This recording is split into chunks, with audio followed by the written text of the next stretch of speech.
السلام علیکم لسنرز، ہم آپ کو اپنے یوٹیوب چینل کی سچی کہانی میں خوش آمدید کہتے ہیں۔ کہانی شروع کرنے سے پہلے اگر آپ ہمارے چینل پر نئے ہیں تو چینل کو سبسکرائب کیجیے۔ کہانی پسند آئے تو لائک اور شیئر بھی ضرور کیجیے۔ اماں جان، جب میں آپ سے کہہ چکی ہوں کہ مجھے شادی نہیں کرنی تو آپ میرے پیچھے کیوں پڑی رہتی ہیں؟ نازش نے بگڑ کر کہا۔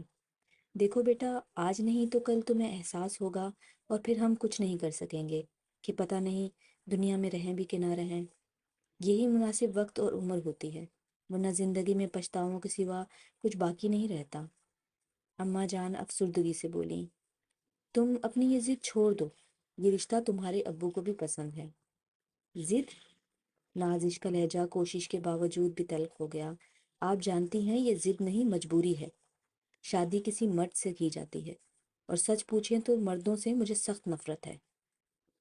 پاگل ہو گئی ہو؟ سب کو ایک ہی لکڑی سے ہانک رہی ہو؟ تمہارے ابو بھی ایک مرد ہیں، کیا خرابی دیکھی تم نے ان میں؟ کون سے ظلم کے پہاڑ توڑے ہیں انہوں نے؟ ہاتھ کا چھالا بنا کر رکھا تمہیں۔ ایک مرد کو کسوٹی بنا کر تم دنیا کے سارے مردوں کو نہیں پرکھ سکتی۔ تم بھول کیوں نہیں جاتی؟ سہرش اگر تمہاری بہن تھی تو میری بھی اولاد تھی، اس کی قسمت میں یہی کچھ لکھا تھا۔ وہ آزردگی سے بولی، میں نہیں جانتی، میری بہن ایک مرد کے ظلم کا شکار ہوئی، اس کی لاپرواہیوں نے میری بہن کی جان لی ہے۔ کیا آپا کی دوست نے نہیں بتایا تھا کہ اگر ان کو بروقت طبی امداد مل جاتی تو وہ بچ سکتی تھی؟ مگر سگی خالہ نے بھی ساز بن کر ڈائن کا رول ادا کیا اور شوہر جلاد بن گیا۔ آپ بھول سکتی ہیں، میں نہیں بھول سکتی اپنی آپا کو۔ وہ بری طرح رونے لگی اور اماں جان کو کچھ کہنے کا حوصلہ نہیں رہا۔ اماں جان کے باہر جاتے ہی اس نے ڈائننگ ٹیبل پر سہرش کی تصویر اٹھا کر سینے سے لگا لی اور بے آواز رونے لگی۔ آپا کی مسکراہٹ آج بھی اتنی ہی شگفتہ تھی جب وہ بیاہ کر لاہور چلی گئی تھی، اور نازش تو بچپن ہی سے اپنی آپا پر فدا تھی۔ سہرش اور نازش دو بہنیں تھیں، ایک جہان دو قالب۔ سہرش کے 10 سال بعد جب نازش پیدا ہوئی تو اماں جان کو سخت دھچکا لگا۔ وہ بیٹے کی آس لگائے بیٹھی تھی، اس لیے قدرتی طور پر انہیں مایوسی ہوئی، لیکن سہرش کی خوشی کا کوئی ٹھکانہ نہ تھا، اور ابو نے بھی خوش دلی سے اللہ کی اس رحمت کا استقبال کیا تھا۔ وہ تھی ہی اتنی خوبصورت کہ غیروں کو بھی اس پر پیار آ جاتا۔ اماں جان کو پتہ بھی نہ چلا کہ کس طرح اپنی آپا کے ہاتھوں پل کر بڑی ہو گئی۔ سہرش کی تو اس میں جان تھی، اور قدرتی طور پر اپنی ماں سے زیادہ وہ بہن سے اٹیچ تھی۔ سہرش ویسے تو ظاہری اور باطنی دونوں خوبیوں کا مجسمہ تھی، لیکن وہ حسن کے مروجہ اصولوں پر پوری نہیں اترتی تھی۔ نہ تو اس کی آنکھیں آہو چشم تھیں، نہ بال سیاہ گھٹاؤں جیسے تھے، اور نہ ہی رنگ سفید میدے جیسا۔ اس کے باوجود اس کے چہرے کی ملائمت، سادگی اور اخلاق سب کو اس کا گرویدہ کر لیتا تھا۔ وہ ہر فن مولا تھی، تعلیم کے اعتبار سے MSc میں گولڈ میڈلسٹ اور گھر کے ہر کام میں طاق۔ مگر لوگ تو ظاہری حسن پر مرتے ہیں، اس لیے ابھی تک اس کے لیے کوئی مناسب رشتہ نہیں آیا تھا۔ نازش 2nd ایئر میں تھی جب اچانک ہی سہرش کی شہاب بھائی سے شادی کا غلغلہ اٹھا تھا۔ چھوٹی خالہ ایک مرتبہ گرمیوں کی چھٹیوں میں کراچی آئیں تو سہرش پر فدا ہو گئیں۔ ان کو تینوں خشک مزاج، مغرور اور آدم بیزار بیٹے بھی ساتھ تھے۔ نازش کو تو وہ ذرا بھی اچھے نہیں لگے۔ پھر جلد ہی ان کی آمد کا راز کھل گیا۔ وہ سہرش کو بہو بنانا چاہتی تھیں، مگر باوجود اس کے کہ شہاب بھائی خوش شکل اور تعلیم یافتہ تھے، اماں جان اس رشتے پر راضی نہیں تھیں۔ نازش ان دنوں اتنی سمجھدار نہیں تھی، وہ اماں جان کی ناپسندیدگی کی وجہ سمجھنے سے قاصر تھی۔ پھر ایک دن اس نے سنا اماں جان ابو سے کہہ رہی تھیں، فرخندہ ہے تو میری چھوٹی بہن، لیکن بے حد بڑبولی، مغرور اور تنک مزاج ہے، ناک پر مکھی نہیں بیٹھنے دیتی۔ شوہر کے مرنے کے بعد تو جیسے اس نے اولاد کو بالکل غلام بنا لیا ہے، اس کے سامنے تینوں بیٹے بغیر اس کے چو نہیں کر سکتے۔ میری سہرش بے حد سیدھی اور معصوم ہے، معلوم نہیں فرخندہ ساز بن کر اس کے ساتھ کیا سلوک کرے گی۔ آپ بلا وجہ ڈر رہی ہیں، ورنہ میرے خیال میں تو رشتہ بہت اچھا ہے۔ آخر فرخندہ سہرش کی سگی خالہ ہے۔ بڑے بوڑھوں کی وہ کہاوت تو تم نے سنی ہوگی کہ اپنا مارے گا بھی تو چھاؤں میں ڈالے گا۔ ایک تو سہرش کے ابو، مجھے اس کی کہاوت سمجھ نہیں آتی، مرنے والے کو چھاؤں میں ڈالو یا دھوپ میں، اس کی صحت پر کیا اثر پڑے گا؟ کہتے ہیں کہ رشتے آسمان پر بنتے ہیں، اس لیے اماں جان بے بس ہو گئیں۔ یوں بھی بقول ان کے بیٹی کی عمر بڑھتی جا رہی تھی، اور خالہ نے بھی ایک طرح کی دہلیز کی دھول لے لی تھی۔ اس طرح ان کی کوششیں اور چک پھیریاں رنگ لائیں، اور وہ نازش کو بہو بنا کر لاہور لے گئیں۔ یہ گھر کی پہلی شادی تھی۔ اماں جان نے سارے ارمان پورے کیے اور جہیز کے نام پہ ایک خطیر رقم کا چیک داماد کو دیا تھا۔ سحرش کی گھر سے کیا رخصتی ہوئی، نازش کا تو کسی کام کسی چیز میں دل ہی نہیں لگتا تھا۔ اس کا دل چاہتا تھا وہ گھنٹوں ہر مسائل پر آپا سے بات کرے، لیکن اماں جان نے سختی سے منع کیا ہوا تھا، اور پھر خود سحرش کے پاس بھی مصروفیت کی وجہ سے بات کرنے کا ٹائم نہیں ہوتا تھا۔ شادی کے 1 ماہ بعد جب سحرش اپنے میاں کے ساتھ کراچی آئی تو نازش کو اپنی آپا ذرا خوش نہیں لگی۔ داماد جی کو سسرال کا پورا پروٹوکول دیا جا رہا تھا، لیکن ان کی تیوریوں کے بل ہی کم نہیں ہوتے تھے۔ پورا وقت گردن اس طرح اکڑائے رکھتے جیسے اس میں کلف لگا ہو۔ نازش ان کی اکلوتی سالی تھی، مگر اس سے بھی بمشکل کرا کرا کر اس طرح بات کرتے جیسے احسان کر رہے ہوں۔ دوسری طرف سحرش بھی سارا وقت میاں کے آگے ممیاتی رہتی۔ اماں جان نے لاکھ اس کا سبب پوچھا، مگر وہ یہی ظاہر کرتی رہی کہ وہ بہت خوش ہے، اور پھر اسی کیفیت میں اس کی واپسی ہو گئی تھی۔ نازش کی چھٹیوں میں ابو نے اسی بہن کے پاس ہوائی جہاز سے لاہور بھیج دیا تھا۔ وہ سحرش کو سرپرائز دینا چاہتی تھی، اس لیے اس نے اپنی آمد کی کوئی اطلاع نہیں دی تھی، مگر وہاں جا کر وہ خود سرپرائز ہو گئی۔ یہ اس کی آپا تو نہیں تھی، پسمردہ، کمزور اور سہمی ہوئی۔ چند ہی دنوں میں نازش نے محسوس کر لیا کہ خالہ جان سے لے کر دولہا بھائی اور دونوں دیوروں کا رویہ ان سے حاکمانہ تھا۔ وہ تو اپنے گھر آئی نازش کا بھی لحاظ نہ کرتے، اور جب دل چاہتا سحرش کو بے نقط سنا دیتے۔ ان کے گھر میں کوئی نوکر بھی نہیں تھا، وہ سارا دن کولوں کی بیل کی طرح جتی رہتی۔ نازش نے کچھ بولنا چاہا تو آپا نے سختی سے منع کر دیا کہ تلخ باتوں کو برداشت کرنا ہی حوصلے اور اعلیٰ ظرفی کی دلیل ہے۔ نازش کا دل چاہتا تھا آپا کو لے کر فوراً کراچی چلی جائے۔ ماحول میں اس قدر تناؤ اور گھٹن تھی کہ اس کا ذرا بھی وہاں رکنے کا دل نہیں چاہ رہا تھا، لیکن وہ آپا کی محبت میں مجبوراً رہ رہی تھی۔ اس کی آپا کی شادی کو ابھی سال بھی نہیں ہوا تھا، اور خالہ جان نے اٹھتے بیٹھتے بے اولادی کے طعنے دینے شروع کر دیے تھے۔ نازش نے لاکھ چاہا کہ اپنی آپا کو اس زندان سے نکال کر اپنے ساتھ لے جائے، مگر وہ راضی نہیں ہوئی، بلکہ انہوں نے اسے اپنی جان کی قسم دی تھی کہ گھر میں کسی کو نہ بتانا۔ سحرش کو سب سے زیادہ اپنے ابو کی فکر تھی، جو شوگر اور ہارٹ پیشنٹ تھے۔ نازش اپنی آپا کے گھر سے واپس آ کر بھی بے چین ہی رہی، لیکن وہ اماں جان کو کچھ بتا نہ سکی، مگر وہ ماں تھی، انہیں صورتحال کا کچھ اندازہ تھا، اس لیے اٹھتے بیٹھتے آپا کی سلامتی اور خوشیوں کی دعائیں مانگا کرتی تھی، مگر شاید ان کی قبولیت کا وقت گزر چکا تھا۔ ایک دن اچانک سحرش کے سسرال سے آنے والے فون نے اماں کے آشیانے پر بجلی گرا دی تھی۔ وہ لوگ روتے پیٹتے ہوائی جہاز سے جب لاہور پہنچے تھے تو ان کے انتظار میں سحرش کا جنازہ تیار رکھا تھا۔ کسی کو کچھ ہوش نہ تھا، مگر اڑوس پڑوس کے لوگوں کی سرگوشیوں نے بتا دیا تھا کہ سحرش مری نہ تھی، اس کو مارا گیا تھا۔ وہ پریگننٹ تھی اور 2 دن سے درد سے تڑپ رہی تھی، مگر ساس نے یہ کہہ کر چورن چٹکی دے دی تھی کہ ابھی تو بہت وقت ہے، ڈاکٹر کو دکھانے کی ضرورت نہیں، اور شوہر نامدار کی آنکھیں اور کان تو ماں کے پاس گروی رکھے ہوئے تھے۔ اور جب سحرش کی حالت بہت زیادہ بگڑی تھی تب اسپتال لے جایا گیا تھا، مگر بہت دیر ہو چکی تھی۔ بچہ پیٹ میں ہی مر گیا تھا، اور زہر پھیلنے سے سحرش بھی نہ بچ سکی تھی۔ مجرم سحرش کے گھر والوں کے سامنے تھے، مگر وہ بے بس تھے، کس کو مورد الزام ٹھہراتے، کس سے منصفی چاہتے۔ ان حالات کے بعد نازش کو شادی کے نام سے ہی نہیں مرد ذات سے بھی نفرت ہو گئی تھی، اور پھر وہ ہو گیا جس کا نازش نے کبھی سوچا بھی نہیں تھا۔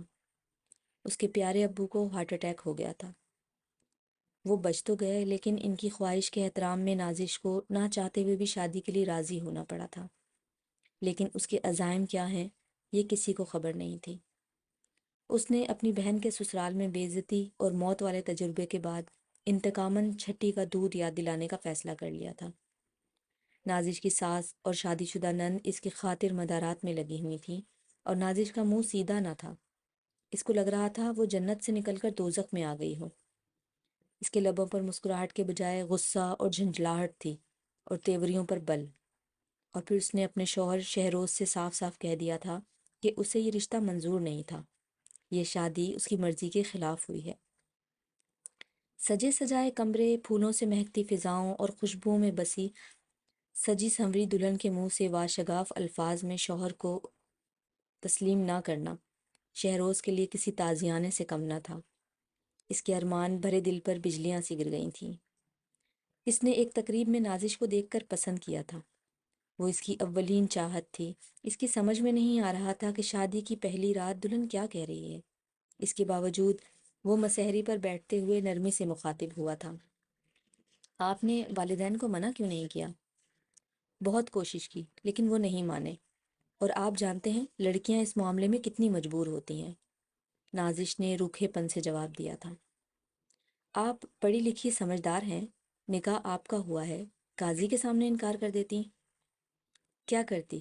خاندان کی رسوائی، معاشرتی پابندیاں اور ماں باپ کی عزت آڑے آ گئی، کیونکہ بہرحال ماں باپ کی عزت مجھے اپنی جان سے بھی زیادہ پیاری ہے، نازش نے سپاٹ لہجے میں جواب دیا۔ کیا آپ کسی اور کو پسند کرتی تھیں؟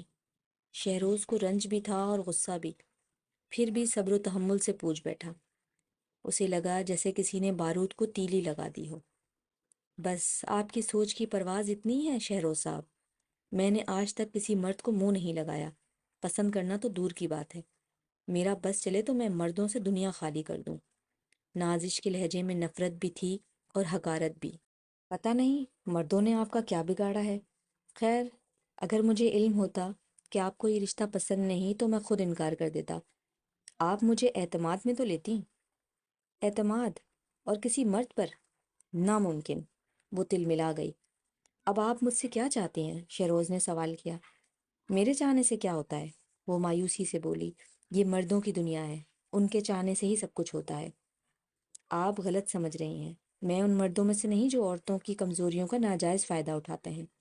آخر عورت بھی ایک جیتی جاگتی انسان ہے، اللہ تعالیٰ نے سوائے جسمانی کمزوری کے کہیں بھی عورت کو کمتر نہیں بنایا، اس لیے عورت کو مرد کی پسلی سے پیدا کیا جو دل کے قریب ہوتی ہے، ورنہ اس کے اختیار میں کیا نہیں تھا، وہ عورت کو پیروں سے بھی پیدا کر سکتا تھا حقیر بنانے کے لیے۔ یہ تو ہم مردوں کا اختراع ہے خود کو برتر ثابت کرنے کے لیے، لیکن شکر الحمدللہ میں برتری کے اس احساس کمتری میں مبتلا نہیں ہوں۔ خیر افسوس صرف یہ ہے کہ آپ اگر مجھ سے رابطہ کر کے اشارتاً بھی بتا دیتی تو میں اس رشتے کو توڑنے کی ساری ذمہ داری اس خوبصورتی سے اپنے سر لیتا کہ آپ کی ہر مت پر حرف بھی نہ آتا۔ نازش حیرت سے شہروز کی باتیں سن رہی تھی، اس کے وہم و گمان بھی نہیں تھا کہ کوئی مرد اتنا فراغ دل اور کھلے ذہن کا مالک ہو سکتا ہے۔ پھر اس خاموشی کو شہروز نے ہی توڑا۔ خیر جو ہوا سو ہوا، آگے کا سوچئے کیا کیا جائے۔ آپ صرف یہ ذہن میں رکھیں کہ میرا آپ سے کوئی رشتہ نہیں، نازش جلدی سے بولی۔ میرے سوچنے سے کیا ہوتا ہے، آئندہ کا کچھ اس طرح سوچئے کہ آپ کا بھرم بھی رہ جائے اور آپ کی خواہش بھی پوری ہو جائے۔ آپ مجھے فوراً کراچی بھجوا دیں، ویسے مجھے لگتا نہیں کہ آپ بڑی ہو گئی ہیں۔ شہروز کو ہنسی آ گئی۔ آپ نے سوچا بھی ہے کہ اچانک کراچی پہنچنے پر گھر والوں پر کیا گزرے گی؟ آپ کے والد صاحب دل کے مریض ہیں، کیا وہ یہ صدمہ برداشت کر پائیں گے؟ جبکہ یہ طے ہو چکا ہے کہ آپ ایک ہفتے بعد میرے ساتھ کراچی جائیں گی، لوگ کیا کہیں گے آپ کے بارے میں، کیا رائے قائم کریں گے؟ ان حالات میں خواہ قصور مرد کا ہو لیکن ذمہ دار عورت کو ہی ٹھہرایا جاتا ہے، اور میں آپ کو اس نقصان اور گھاٹے سے بچانا چاہتا ہوں، کیونکہ بہرحال آپ میری عزت بھی ہیں اور محبت بھی۔ نازش کے دل پر شہروز کی بات اثر کر گئی، اتنی گہرائی سے تو اس نے بھی نہیں سوچا تھا۔ اس کو دل ہی دل میں ماننا پڑا کہ شہروز عام مردوں جیسا نہیں، لیکن پھر وہی سیرش والی صورتحال اس کے آڑے آ گئی۔ ایک بات میں نے آپ کی مان لی، اب ایک آپ کو ماننی ہوگی۔ ماننے والی ہوئی تو ضرور مانوں گی۔ سہرش کے ہاتھ پاؤں ٹھنڈے ہو گئے اور دھڑکنیں بے ترتیب۔ وہ بچی نہ تھی، میاں بیوی کے تعلقات کو اچھی طرح سمجھتی تھی، بحیثیت شوہر جو اس کا حق تھا۔ دیکھیے آپ مجھے اپنا شوہر تسلیم نہیں کرتی، نہ کریں، لیکن میری بہن اور ماما کے سامنے آپ کے رویے سے یہ ظاہر نہیں ہونا چاہیے کہ شرعی اور قانونی بندھنوں کے باوجود ہم دونوں دو اجنبیوں کی طرح رہ رہے ہیں۔ کیا مطلب ہے آپ کا؟ مجھے ایکٹنگ کرنی ہوگی؟ وہ بگڑ کر بولی۔ کمال ہے، اب تک آپ کیا کر رہی ہیں؟ نکاح کی ایکٹنگ کرتے ہوئے یہاں تک آ گئیں کہ آپ بیوی بننے کی ایکٹنگ بھی نہیں کر سکتی؟ شہروز کچھ تلخی سے بولا، پھر خود پر قابو پاتے ہوئے نرمی سے گویا ہوا، دیکھیے میری ماں بے حد چاہت، آرزوؤں اور ارمانوں سے آپ کو بیاہ کر لائی ہیں۔ انہوں نے اپنی پسند پر میری پسند کو ترجیح دی ہے، ان کا دل ٹوٹ جائے گا، اور جو جگ ہنسائی ہوگی وہ الگ۔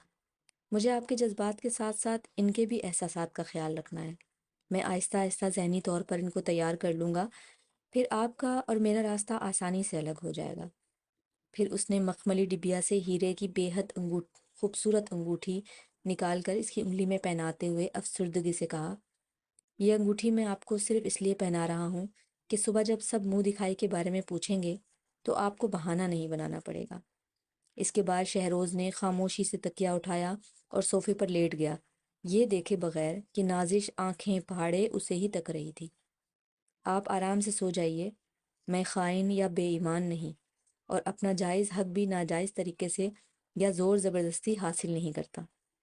شہروز نے اس مسئلے کے حوالے سے اپنی ماں، بہن اور بہنوئی سے ایک لفظ نہیں کہا تھا، اور نازش کی دلداری اور آسائش میں بھی کوئی کمی نہ اٹھا رکھی تھی۔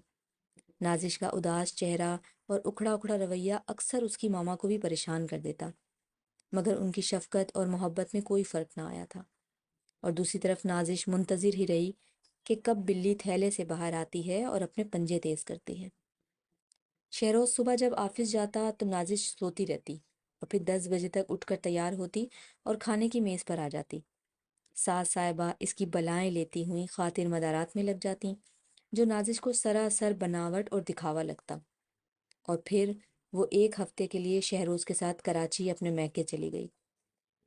اس کا ارادہ تو یہی تھا کہ واپس نہیں آئے گی، مگر اماں جان اور ابو کو بے انتہا خوش اور مطمئن دیکھ کر اس کی اپنے گھر رکنے کی ہمت نہ پڑی۔ یہاں بھی شہروز کا رویہ بے حد دوستانہ تھا۔ نازش کی بے رخی کے باوجود ساس سسر کے لیے اس کا احترام اور عزت میں کوئی کمی نہیں آئی تھی، لیکن اس کے باوجود نازش نے سوچ لیا تھا کہ ساس اور شوہر کو دن میں تارے نہ دکھائے تو اس کا نام نازش نہیں۔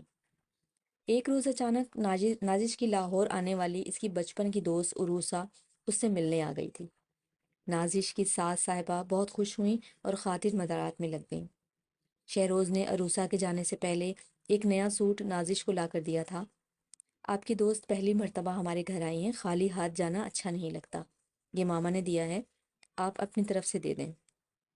نازش حیران پریشان اور ماضی اس کی آنکھوں میں نشتر کی طرح چبھنے لگا۔ وہ آپا کے گھر آئی ہوئی تھی۔ ایک روز آپا کی چند دوستیں آ گئی تھیں۔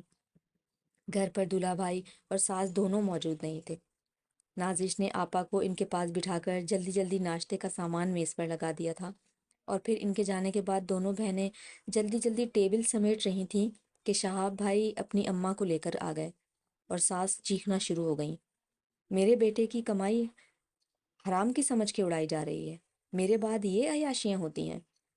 خالہ جان، آپا کی دوستیں آئی تھیں، نازش بے ساختہ بولی۔ کیوں آئی تھیں؟ کس سے پوچھ کر آئی تھیں؟ اور بھی یہ بیچ میں بولنے کا حق تمہیں کس نے دیا ہے؟ یہ ہمارے گھر کا معاملہ ہے، تم چپ رہو۔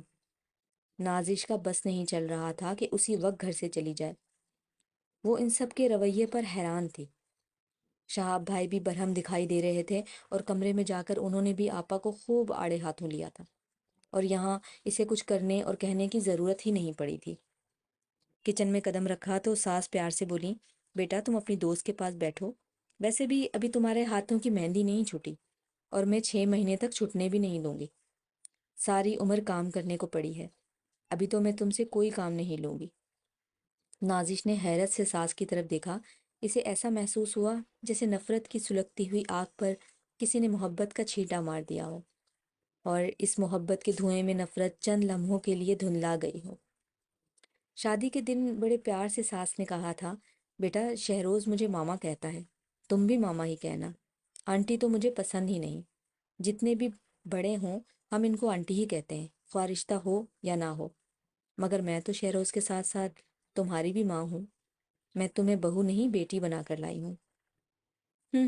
نازش نے نفرت سے سوچا، بیٹی کہہ دینے سے میں کوئی بیٹی تھوڑی بن جاؤں گی، اور پھر اس نے ساس کو آنٹی ہی کہہ کر بلایا، مگر ان کے ماتھے پر بل نہیں آیا تھا، اور ایک اس کی آپا کی ساس تھی جنہوں نے آپا کو امی کہنے پر ڈانٹ دیا تھا۔ خالہ ہوں تمہاری۔ تمہاری امی کب سے ہو گئی؟ امی تو میں صرف اپنے بیٹے کی ہوں۔ خبردار جو مجھے امی کہا۔ نازش عجیب دو رائے پر کڑی تھی، کیا کرے کیا نہ کرے، اور پھر دن رات کی سوچوں نے اسے بیمار کر دیا تھا۔ اکلوتی نن نے سنا تو سیالکوٹ سے دوڑی دوڑی آئی تھی۔ شہروز منع کرنے کے باوجود اسے ڈاکٹر کے پاس لے گیا تھا۔ وائرل انفیکشن تھا جسے ٹائم پر ہی جانا تھا، مگر ساس کی بے چینی دیکھنے والی تھی۔ سارا دن کبھی سوپ تو کبھی جوس پلاتی رہتی تھی۔ شہروز آفس سے کئی مرتبہ فون کر کے خیریت پوچھتا تھا۔ وہ لیٹے لیٹے تھک گئی تھی۔ اس روز نازش کی طبیعت خاصی بہتر تھی۔ وہ آہستہ آہستہ چلتی ہوئی کچن کی طرف بڑھی تو ساس کے کمرے سے باتوں کی آواز آ رہی تھی۔ شاید کوئی مہمان آئی ہوئی تھی۔ گفتگو کے دوران میں اپنا نام سن کر نازش غیر ارادی طور پر رک گئی۔ اے بھی، تم نے تو حد کر دی۔ بہو کو ہتھیلی کا چھالا بنایا ہوا ہے۔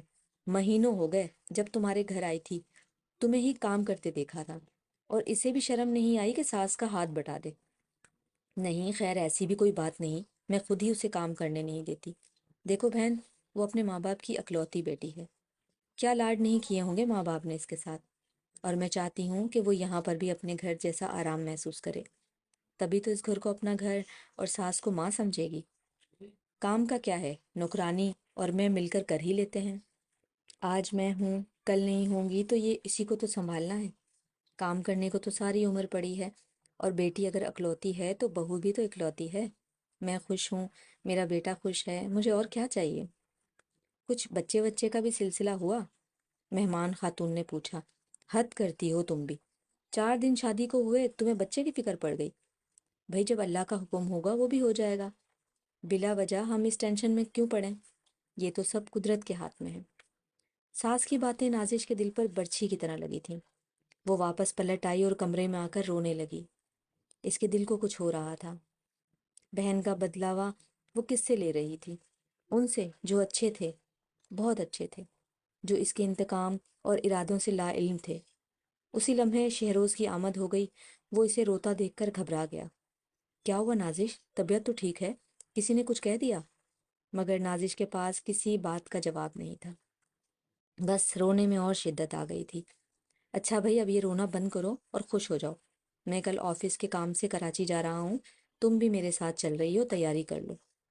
نازش کا دل چاہا انکار کر دے، مگر پھر اماں اور ابو سے ملنے کی خوشی میں اس نے اٹھ کر تیاری پکڑ لی۔ صبح گھر سے نکلتے وقت ساس نے دعائیں پڑھ کر پھونکیں اور پھر گلے لگاتے ہوئے گلوگیر آواز میں بولیں، بیٹا زیادہ دن مت لگانا، میں اداس اور گھر ویران ہو جائے گا۔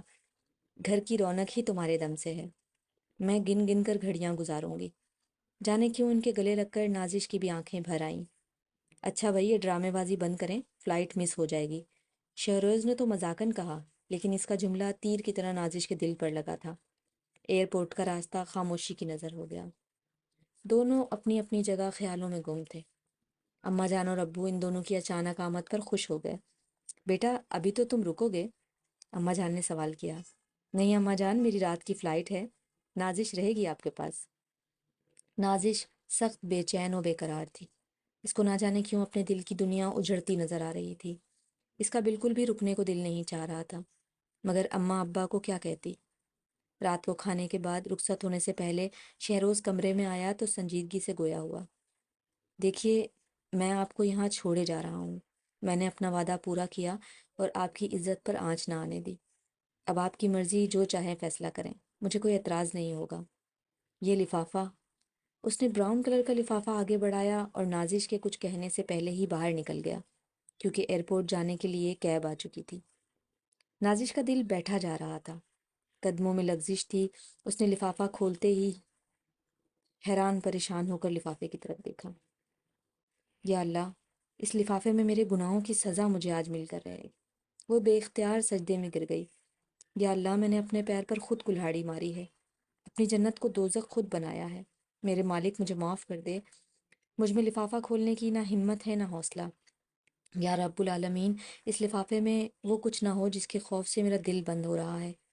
وہ بری طرح روئی، پھر ہمت کر کے لفافہ کھولا تو اس کی آنکھیں پہلے حیرت سے پھٹ گئیں، پھر خوشی سے بھیگ گئیں۔ لفافے میں 5 لاکھ کا چیک تھا اور ساتھ ہی شہروز کا خط بھی۔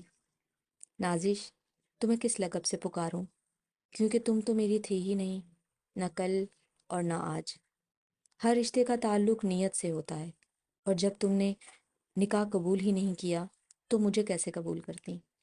میں تمہیں یہاں اس لیے چھوڑے جا رہا ہوں کہ تم ٹھنڈے دل و دماغ سے فیصلہ کر سکو۔ تم جو چاہو گی ویسا ہی ہوگا، اور چونکہ تم نے نہیں، میں نے تم سے محبت کی ہے، اس لیے اس کی ذمہ داری بھی میں ہی اٹھاؤں گا، اور تم پر کسی قسم کی آنچ نہیں آئے گی۔ یہ چیک وہ ہے جو انکل نے جہیز کے نام پر دیا تھا۔ تم جانتی ہو میں جہیز لینے کے سخت خلاف ہوں، مگر اس وقت احتراماً انکار نہ کر سکا۔ یہ امانتاً میرے پاس رکھا تھا، اب تم اسے انکل کو واپس دے دینا۔ میں نے اپنی طرف سے پوری کوشش کی کہ میرے گھر میں تمہاری کوئی دل آزاری نہ ہو، پھر بھی میرے گھر میں تمہاری کوئی دل آزاری ہوئی ہو تو میں اس کے لیے معذرت چاہتا ہوں۔ میری طرف سے تم فیصلہ کرنے کے لیے آزاد ہو۔ اللہ حافظ۔ وہ دوڑ کر کمرے سے نکلی، مگر شہروز جا چکا تھا، بلکہ اتنی دیر ہو چکی تھی کہ فلائٹ بھی نکل چکی ہوگی۔ وہ پھوٹ پھوٹ کر رونے لگی۔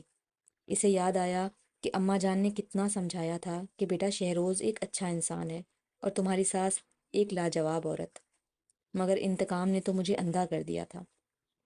وہ بآواز بلند رو رہی تھی جب اماں جان واش روم سے نکل کر آئیں اور اس کی حالت دیکھ کر گھبرا گئیں۔ وہ ان کے گلے لگ کر بلک بلک کر رونے لگی اور وہ سب کچھ کہہ دیا جو آج تک چھپاتی رہی تھی۔ بیٹا، شادی کو کامیاب بنانے کے لیے نیتوں کا صاف ہونا ضروری ہے، اور اول دن سے تمہاری نیت میں فطور تھا۔ تمہیں انسانوں کی پہچان ہی نہیں۔ تمہیں انتقام کی آگ نے اندھا کر دیا تھا، اور انتقام بھی تم کس سے لے رہی ہو؟ خود سے۔ بے شک تمہاری بہن سہرش کے ساتھ اچھا نہیں ہوا، اس کو سسرال والوں نے ظلم کیا، اور بے شک دنیا میں سہرش یہ ظلم کرنے والوں کو قانونی سزا نہیں ملی، لیکن اللہ کی لاٹھی بے آواز ہے، وہ سن بھی رہا ہے اور دیکھ بھی رہا ہے۔ بس صبر کی ضرورت ہوتی ہے۔ تم جانتی ہو سہرش کے ساس کے ساتھ کیا ہوا؟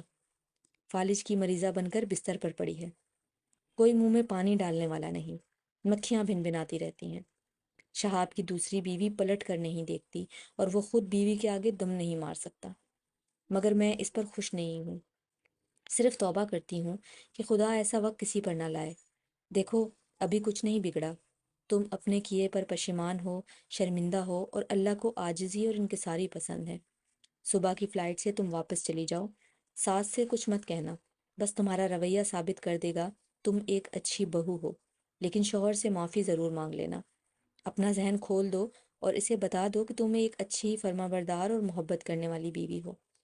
مجھے یقین ہے شہروز اعلیٰ ظرف اور بلند کردار انسان ہے، وہ خوش دلی سے تمہاری خطائیں معاف کر دے گا۔ اماں جان کے الفاظ نے پھوار بن کر نازش کے ذہن اور دل کو سیراب کر دیا تھا۔